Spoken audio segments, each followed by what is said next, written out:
Hi, welcome to the Fathi's Fireside Chat. My name is Candace Fathi, and this is my husband of 22 years, Bezad Fathi. Hey there. Today we wanted to talk about.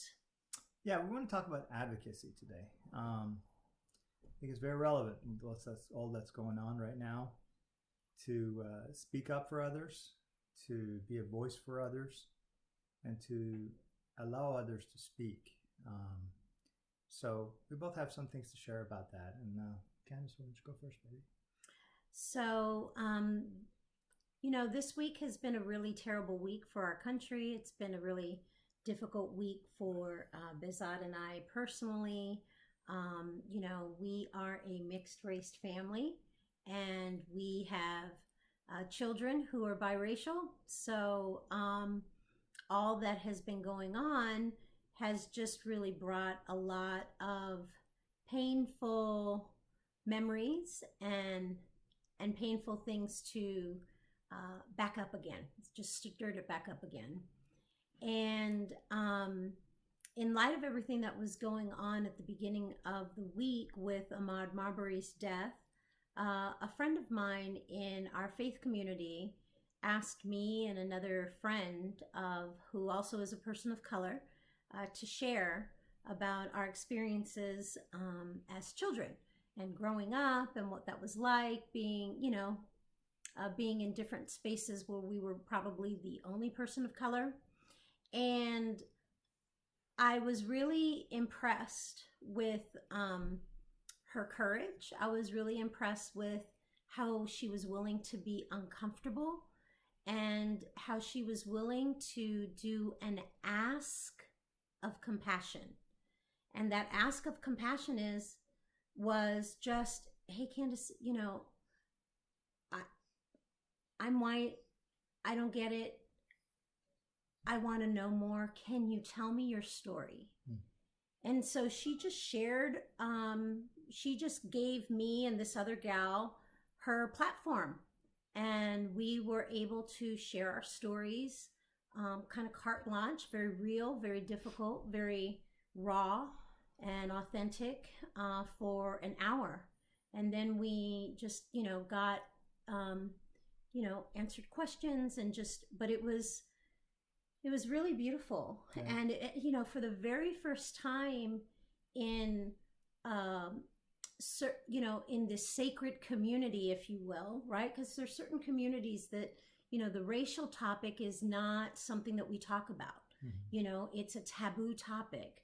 But just in this space, in that 45 minutes, in that hour that she gave us, man, I felt unmuted.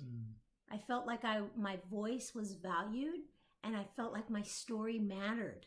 And I wasn't met with just a silence or I'm uncomfortable, so I don't want to acknowledge it because I don't want you to think that, I'm like those people, and I don't want to associate myself with those people. So yeah. I was really proud of my friend, Yeah.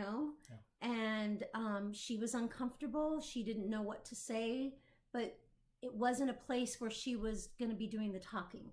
Yeah. And she just gave us that freedom to share. And I just really appreciated that. So I guess when I think of advocacy this week, I would say it's using our platforms to share our difficult and painful stories, but also to those of us who may not know what it's like for people of color and the experiences that they have, to do asks with the ASKS of compassion, where we're just asking them to share our stories and leaning into, how uncomfortable it is and how painful it is, what our friends and families in these marginalized communities go through on a daily basis. Yeah. Yeah, babe, I think for you, me, and for all of our audience, we all play a part in this, right? In how we do this. I know for me, this past week has been very painful. But what's been really helpful is allowing myself to grieve, Mm. allowing myself to feel.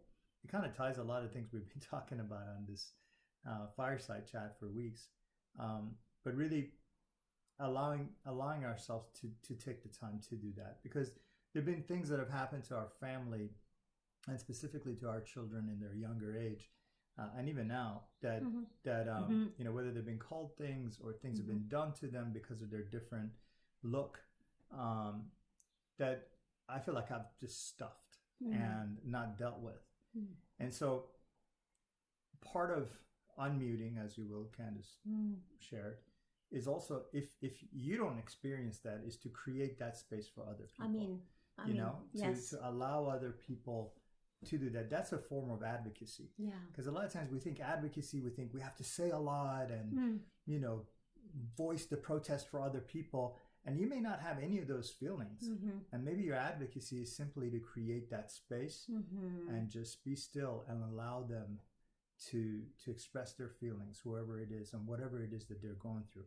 And this is not just relevant to race. This is in any issue. It could be that they lost a loved one. Yep. And they just need that created space to talk and work through it and grieve through it and feel it. So I just really think advocacy is more than just being someone's voice. It's also being the space for them. See, the ear. And the ears for them. See, so that they and can, the eyes that you see them. Yeah, and you hear them. And you're there with them. And you acknowledge them. So let's be advocates. Let's be voice for others, and let's give them the space to express their voice, whatever it may be, and allow them to work through it. Yeah, and ears for others. Thank you. Thanks for joining us. Bye-bye. Bye-bye.